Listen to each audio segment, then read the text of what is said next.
Why don't we start out talking about Israel and the search for a two-state solution, been ongoing for about 40 years now.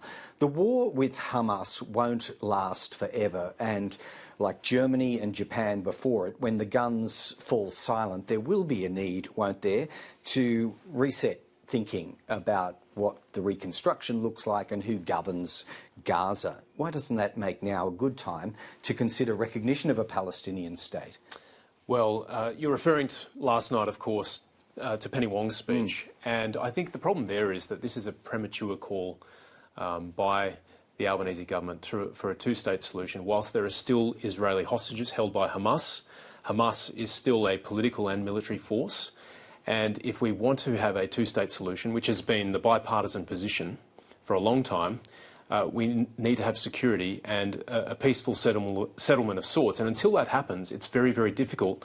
And our concern is that effectively what the government is advocating for is potentially to allow Hamas to have a seat at the table. All right. To be clear, they would argue they're not advocating it, and they certainly have a highly conditional approach to contemplation of recognition. So no involvement by Hamas as part of a long-term pathway to peace and after the imposition of a ceasefire. So as an exercise in contemplating the future and what might be needed for governance, what's wrong with going through those thought processes and bringing the public into it too? Sure. Well, there's some structural challenges here. We've got to see the world as it is, not as we wish it to be. And this is wishful thinking from Penny Wong.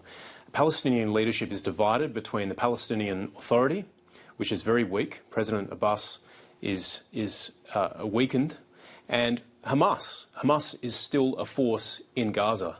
And so who's it going to be at the negotiating table? They can say we would exclude Hamas, but Hamas is in the ascendancy when it comes to the Palestinian leadership. The other structural problem they have is that over the last decade we have seen declining support for a two-state solution both in the Israeli and Palestinian population. And just a cursory read of the March-April edition of Foreign Affairs shows the declining support for a two-state solution. Sure. If your viewers want to check it out, go to Foreign Affairs March-April 2024.